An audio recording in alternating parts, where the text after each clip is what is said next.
Nous allons nous laisser conduire par quelques notes de musique pour entrer dans ce culte.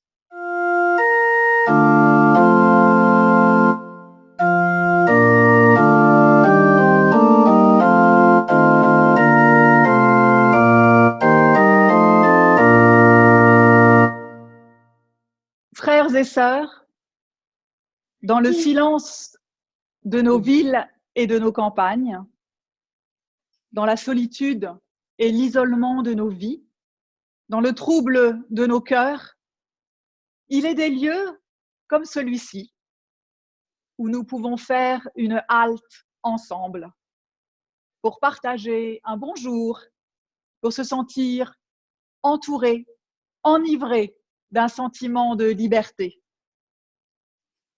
Cette parenthèse nous est offerte par le Dieu de la paix qui nous attend pour nous remplir de son amour et de sa joie. Frères et sœurs, recevez la grâce et la paix dans votre vie et dans votre cœur de la part de Dieu notre Père et de Jésus-Christ notre Sauveur. Amen. Nous vous invitons à la prière. Notre Dieu, nos yeux n'ont pas vu ton Fils Jésus-Christ et nos mains n'ont pas touché son corps. Néanmoins, nous voulons croire en lui. Nous t'en prions. Arme-nous de ta puissance. Envoie-nous ton Saint-Esprit qui nous conduira à l'entière vérité, déjà en cette vie et jusqu'en éternité. Loué sois-tu. Amen. Et nous prenons au cantique que nous avons reçu à l'horizon, le jour s'éloigne.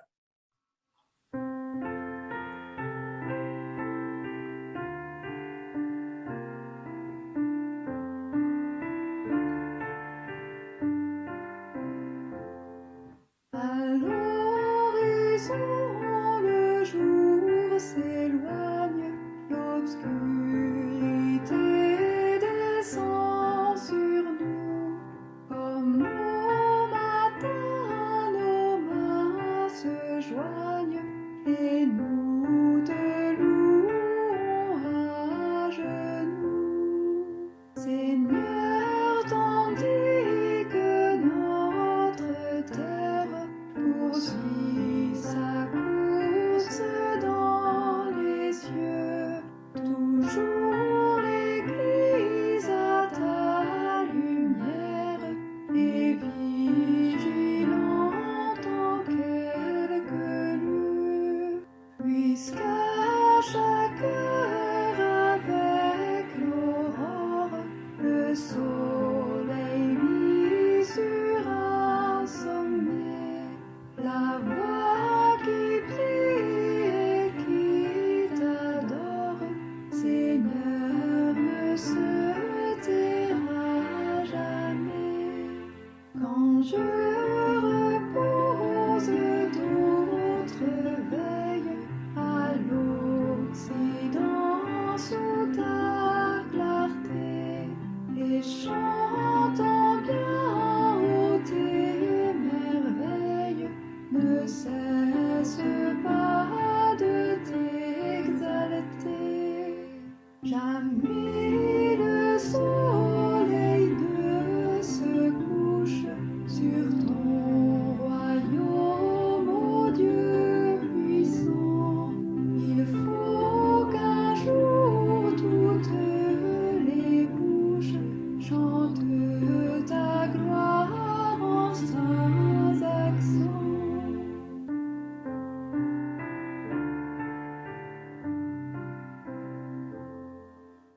Avant d'ouvrir la Bible, pour y chercher la parole que Dieu nous adresse, nous prions. Seigneur, par ton esprit, ouvre notre cœur à ta parole. Permets qu'elle suscite en nous émerveillement et joie. Amen. Nous allons lire ce matin l'évangile du jour dans l'Évangile selon Jean, au chapitre 20, les versets 19 à 31. Alors, dans les versets qui précèdent, Jésus est ressuscité, nous sommes toujours le dimanche de Pâques, et Jésus vient d'apparaître à Marie-Madeleine devant le tombeau.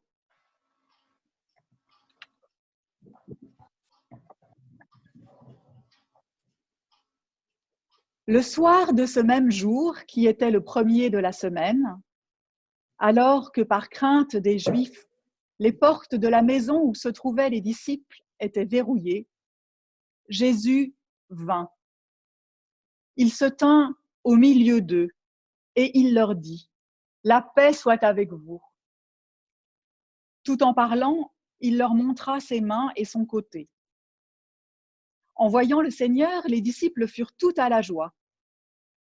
Alors à nouveau, Jésus leur dit : « La paix soit avec vous. Comme le Père m'a envoyé, à mon tour, je vous envoie. » Ayant ainsi parlé, il souffla sur eux et leur dit : « Recevez l'Esprit Saint. Ceux à qui vous remettrez les péchés, ils leur seront remis. Ceux à qui vous les retiendrez, ils leur seront retenus. » Cependant, Thomas, l'un des 12, celui que l'on appelle Didyme, n'était pas avec eux lorsque Jésus vint. Les autres disciples lui dirent donc : « Nous avons vu le Seigneur. » Mais il leur répondit : « Si je ne vois pas dans ses mains la marque des clous, si je n'enfonce pas mon doigt à la place des clous, et si je n'enfonce pas ma main dans son côté, je ne croirai pas. » Or, 8 jours plus tard, les disciples étaient à nouveau réunis dans la maison et Thomas était avec eux. Jésus vint, toutes portes verrouillées. Il se tint au milieu d'eux et leur dit : « La paix soit avec vous. » Ensuite, il dit à Thomas : « Avance ton doigt ici et regarde mes mains. Avance ta main et enfonce-la dans mon côté. Cesse d'être incrédule et deviens un homme de foi. » Thomas lui répondit : « Mon Seigneur et mon Dieu. » Jésus lui dit : « Parce que tu m'as vu, tu as cru. Bienheureux ceux qui, sans avoir cru, bienheureux ceux qui, sans avoir vu, ont cru. » Jésus a opéré sous les yeux de ses disciples bien d'autres signes qui ne sont pas rapportés dans ce livre. Ceux-ci l'ont été pour que vous croyiez que Jésus est le Christ, le Fils de Dieu, et pour que, en croyant, vous ayez la vie en son nom. Seigneur, ta parole est la vérité, sanctifie-nous par ta vérité. Amen.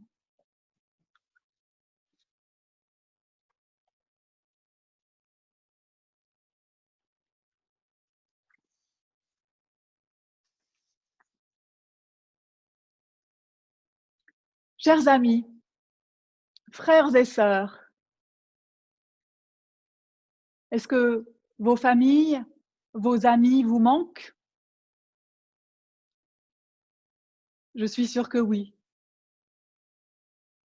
C'est dur de ne pas pouvoir se voir, se rencontrer, s'approcher des personnes auxquelles on tient.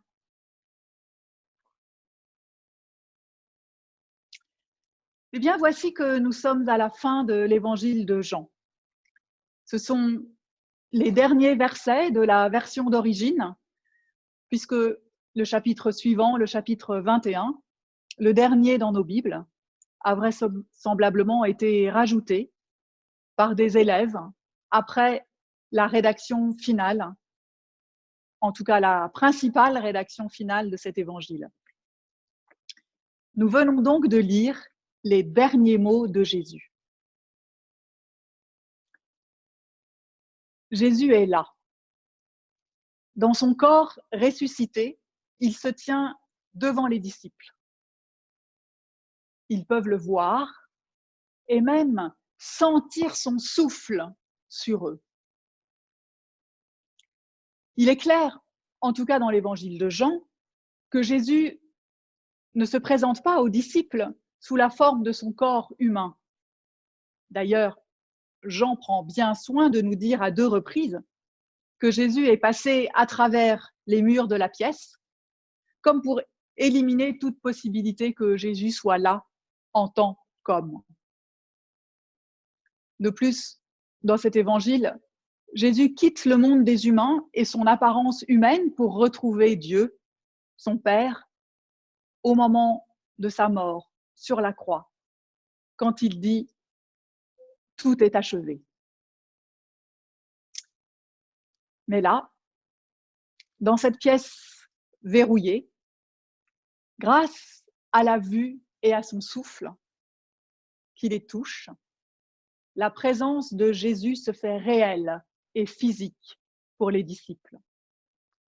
Elle les implique même, puisque Jésus les envoie vers le monde en vertu du fait que Dieu l'y a lui-même envoyé. Et puis, il y a Thomas, le grand absent, qui n'était pas là au moment de ces retrouvailles et qui ne veut pas croire par ouï-dire. Il ne veut pas croire sur preuve virtuelle. Il veut voir le Christ et le toucher pour de vrai. Il veut littéralement pénétrer dans le corps du Christ, planter ses doigts à la place des clous, enfoncer sa main dans la blessure que la lance des soldats a fait sur son flanc. C'est comme si Thomas voulait malaxer la chair du Christ pour la faire sienne, pour la pétrir comme une pâte, pour qu'elle lève et qu'elle devienne ainsi vivante et nourrissante pour lui, comme pour l'amalgamer, pour l'incorporer à l'intérieur de lui-même. Thomas, c'est celui que l'on appelle Didyme. Cela veut dire le jumeau. Peut-être cherche-t-il là un contact intime. Alors, je ne veux pas dire sexuel, évidemment, mais plutôt essentiel, viscéral, avec un deuxième lui-même. Il veut expérimenter que le Christ est bien là, dans son corps humain, comme il s'y attendait, dans ce cœur, dans ce corps du Jésus qu'il a connu.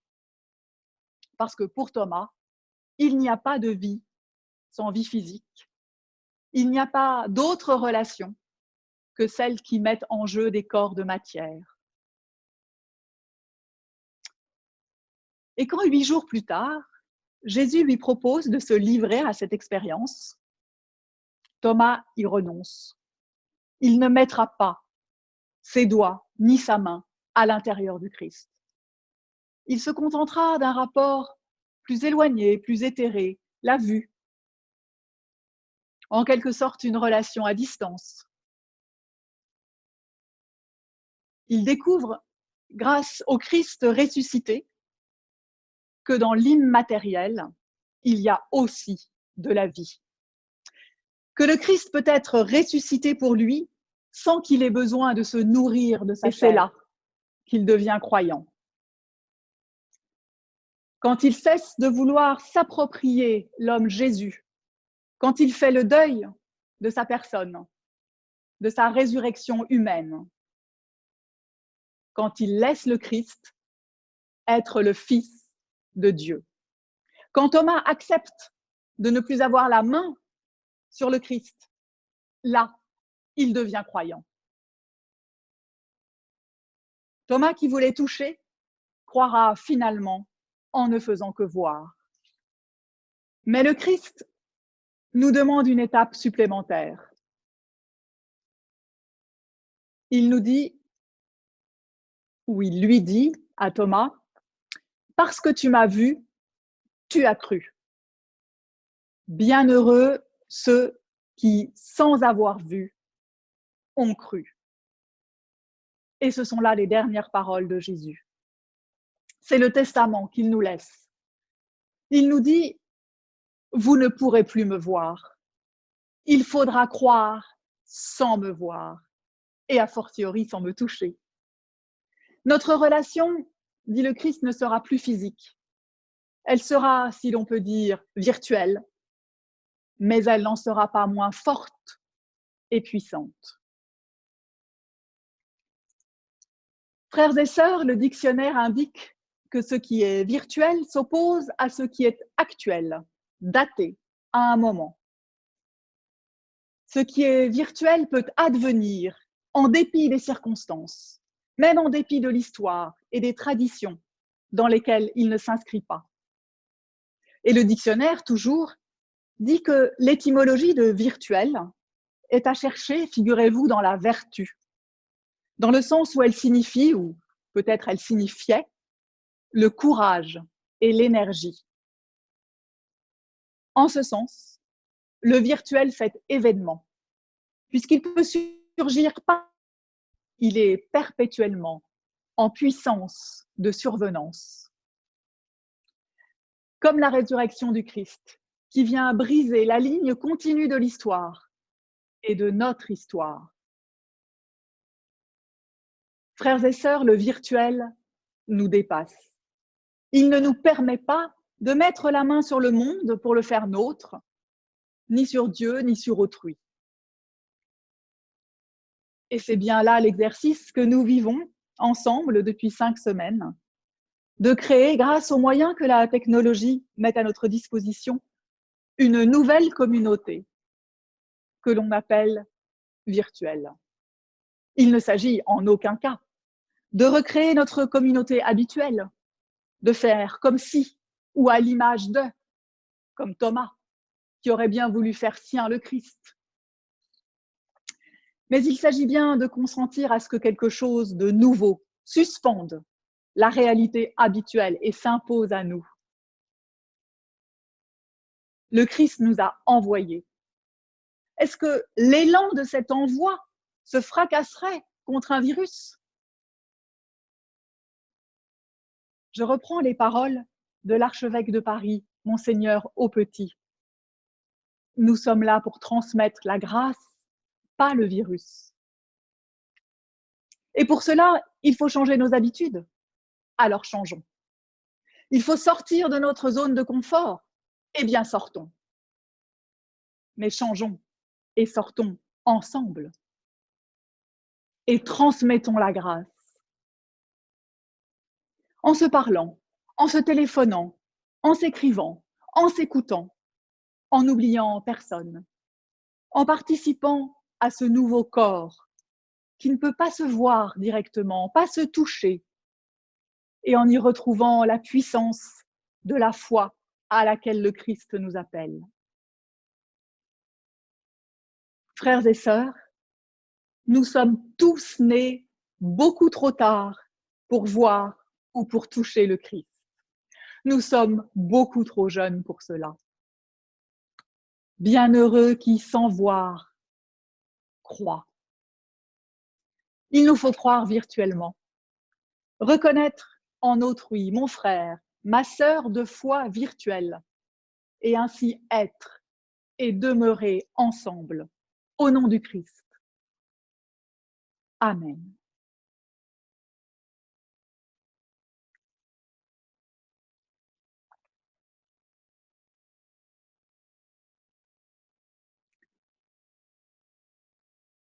Et pour terminer cette prédication, je vous propose de chanter « Ah, qu'il est doux pour des frères de demeurer ensemble ».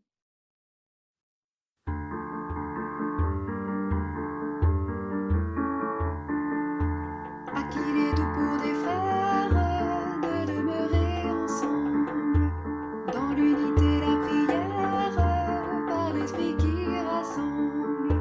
Ah, qu'il est doux de demeurer ensemble. Ah, qu'il est doux de demeurer ensemble,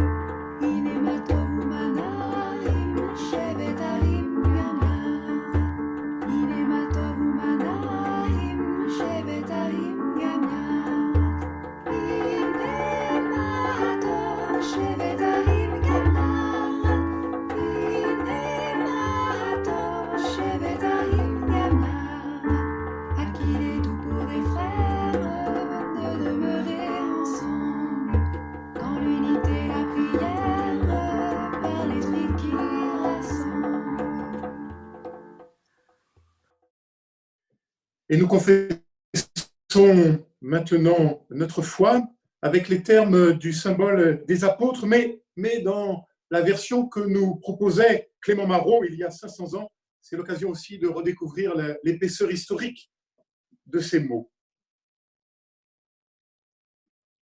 Je crois en Dieu, le Père très puissant, qui créa terre et ciel resplendissant, et en son Fils unique, Jésus-Christ, notre Seigneur, conçu du Saint-Esprit,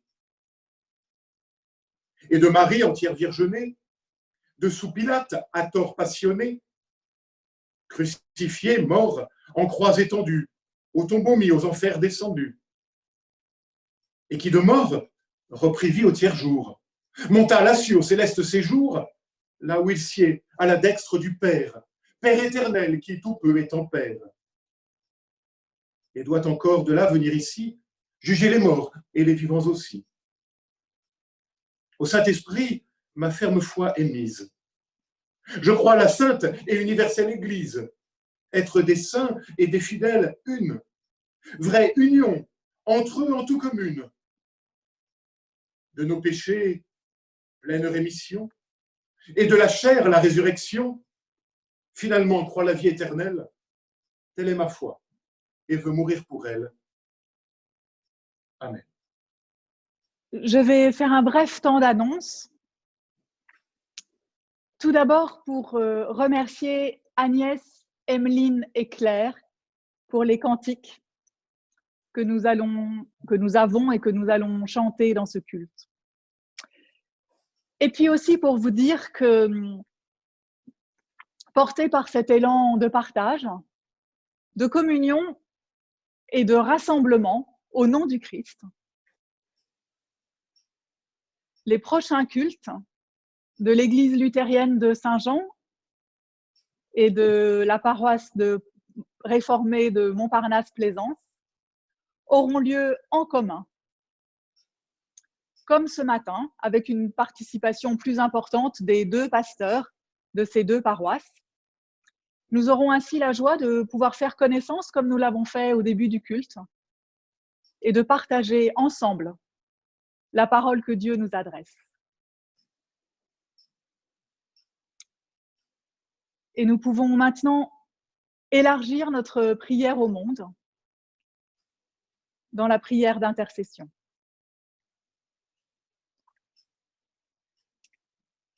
Nous venons à toi dans la prière, Seigneur, et c'est une manière de faire place en nous à un autre que nous-mêmes. Nous venons à toi, et c'est une manière de libérer notre regard de ce qui l'encombre, une manière de nous délier du manque de confiance, de la lâcheté ou de la colère qui nous retiennent attachés. Là où nous sommes tentés de nous replier sur notre amertume, ouvre-nous à la tendresse qui est en toi. Là où nous nous crispons sur l'attente d'être aimés, emmène-nous vers la générosité qui porte la joie. Là où nous avons peur de manquer, donne-nous de regarder ce manque comme une source de fécondité. Notre prière, Seigneur, c'est aussi une manière d'accompagner les situations douloureuses et de rendre grâce pour les situations heureuses. Nous nommons aujourd'hui devant toi celles et ceux qui vivent un temps d'éclatement et de remise en question, un temps de deuil ou de maladie.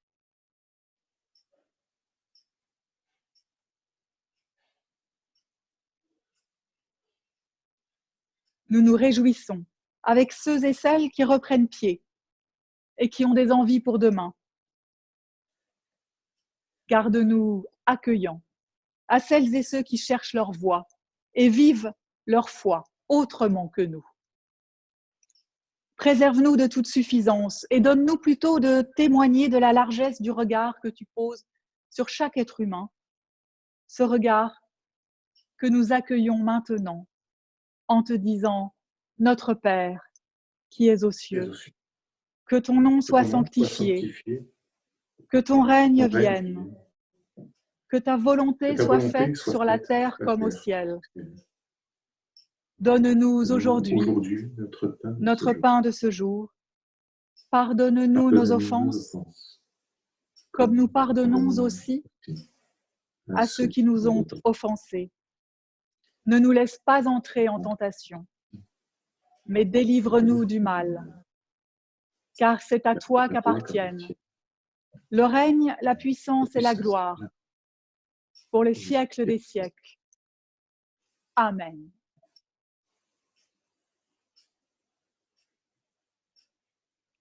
Frères et sœurs, nous recevons maintenant la bénédiction de la part de Dieu. Que l'amour de Dieu soit sur vous. Que l'amour de Dieu vous emplisse, qu'il vous traverse et rejaillisse sur vous et sur tous ceux que vous aimez. Amen. Et nous pouvons chanter « Que la grâce de Dieu soit sur toi ».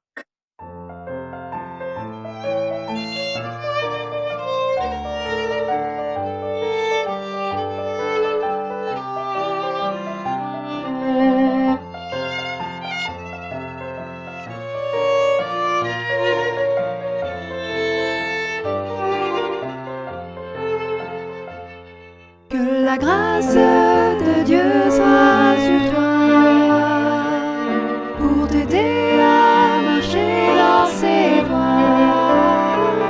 Reçois tout son pardon et sa bénédiction. Va en paix, dans la joie, dans l'amour. Que la grâce de Dieu soit sur toi, pour t'aider à marcher dans ses voies. Reçois tout son pardon et sa bénédiction.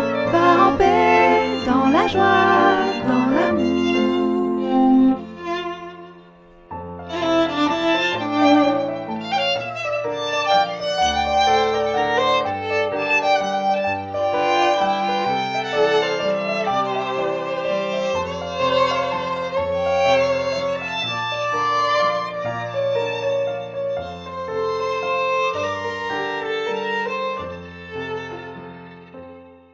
Frères et sœurs, je vous souhaite un bon dimanche, une bonne semaine. Je vous dis à la semaine prochaine et je vous embrasse tous et toutes.